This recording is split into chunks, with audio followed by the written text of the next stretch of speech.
The Turn of the Screw, Chapter 5, written by Henry James, narrated for you by Jonathan Dunne. Original year of publication 1898. This work is in the public domain. Production and narration copyright 2025. Jonathan Dunne.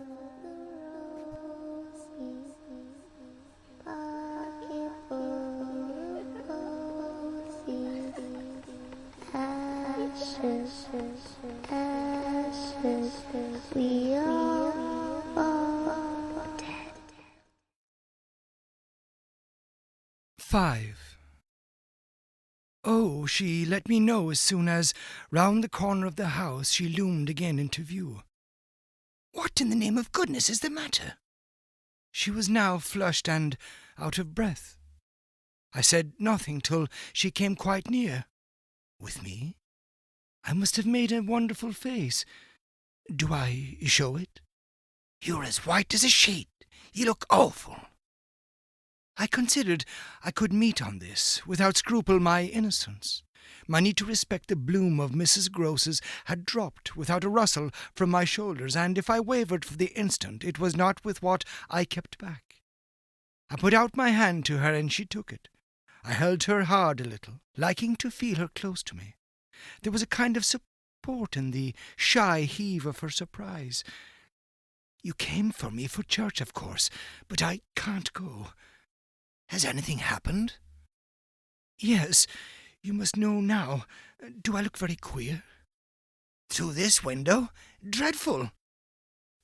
Well, I said, I've been frightened. Mrs. Groce's eyes expressed plainly that she had no wish to be, yet also that she knew too well her place not to be ready to share with me any marked inconvenience. Oh, it was quite settled that she must share. Just what you saw from the dining-room a minute ago was the effect of that. What I saw just before was much worse. Her hand tightened. What was it? An extraordinary man looking in. What extraordinary man? I haven't the least idea. Mrs. Groce gazed round us in vain. Then where is he gone? I know still less.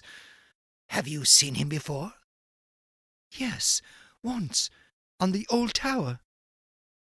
She could only look at me harder. Do you mean he's a stranger? Oh, very much. Yet you didn't tell me? No, for reasons, but now that you've guessed. Mrs. Groce's round eyes encountered this charge. Ah, I haven't guessed, she said very simply. How can I if you don't imagine? I don't in the very least. You've seen him nowhere but on the tower?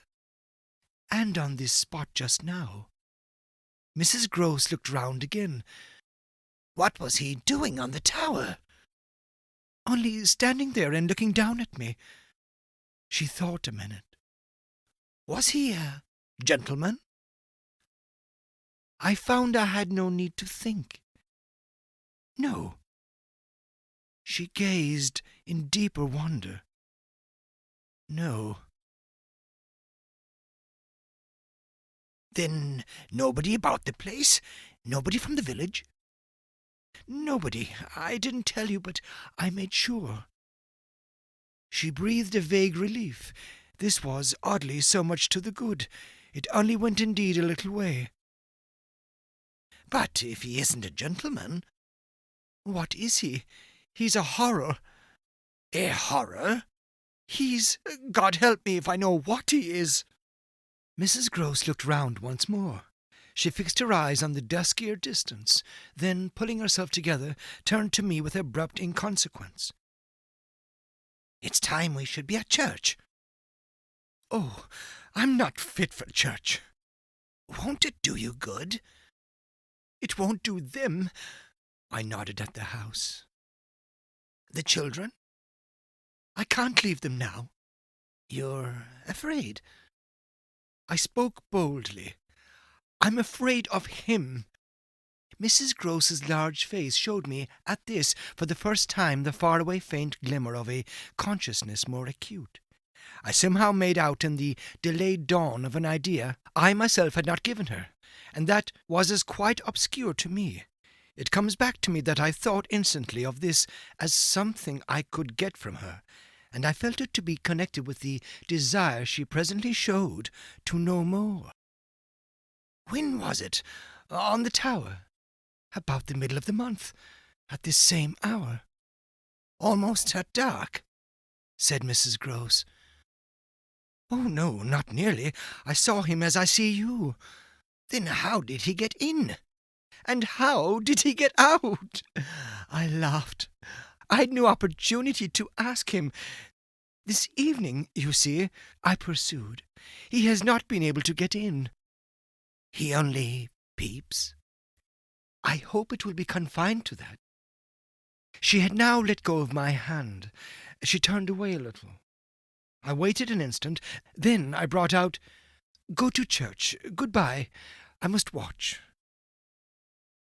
Slowly she faced me again. Do you fear for them? We met in another long look. Don't you? Instead of answering, she came nearer to the window and for a minute applied her face to the glass. You see how he could see, I meanwhile went on. She didn't move. How long was he here? Till I came out. I came to meet him. Mrs. Grose at last turned round, and there was still more in her face. I couldn't have come out. Neither could I. I laughed again. But I did come. I have my duty. So have I mine, she replied, after which she added, What is he like? I've been dying to tell you, but he's like nobody. Nobody? She echoed. He has no hat.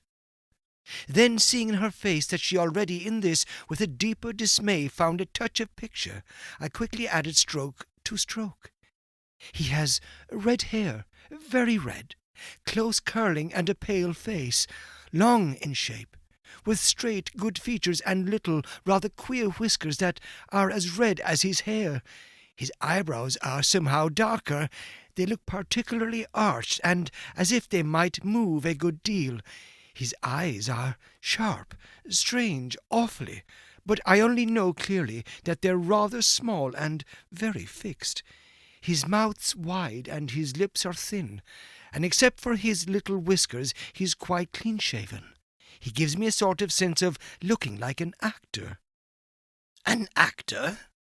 It was impossible to resemble one less, at least, than Mrs. Grose at that moment. I've never seen one, but so I suppose them. He's tall, active, erect, I continued, but never, no, never, a gentleman.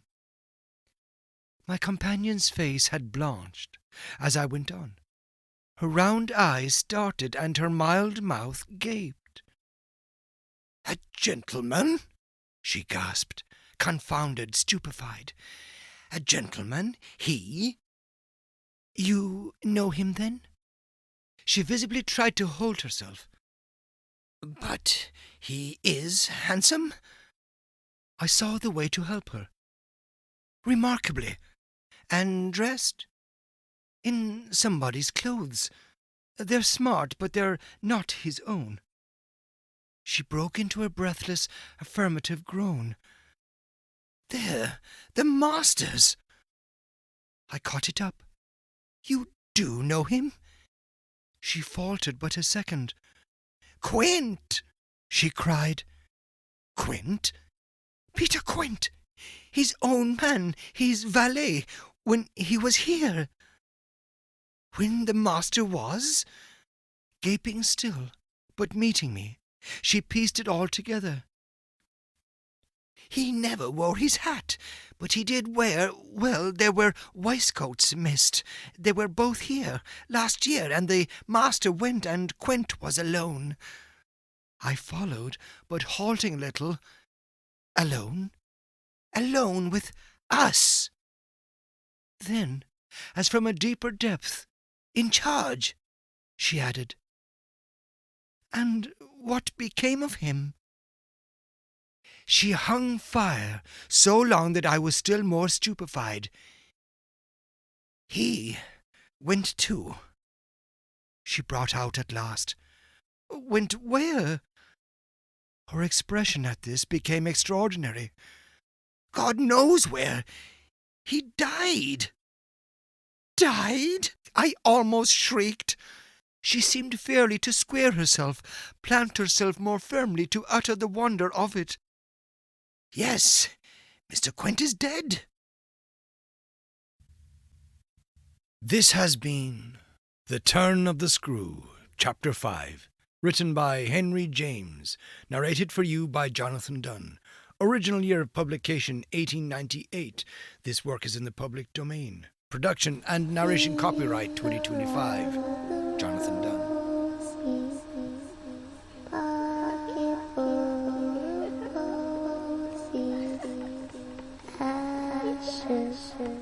Ashes, we are.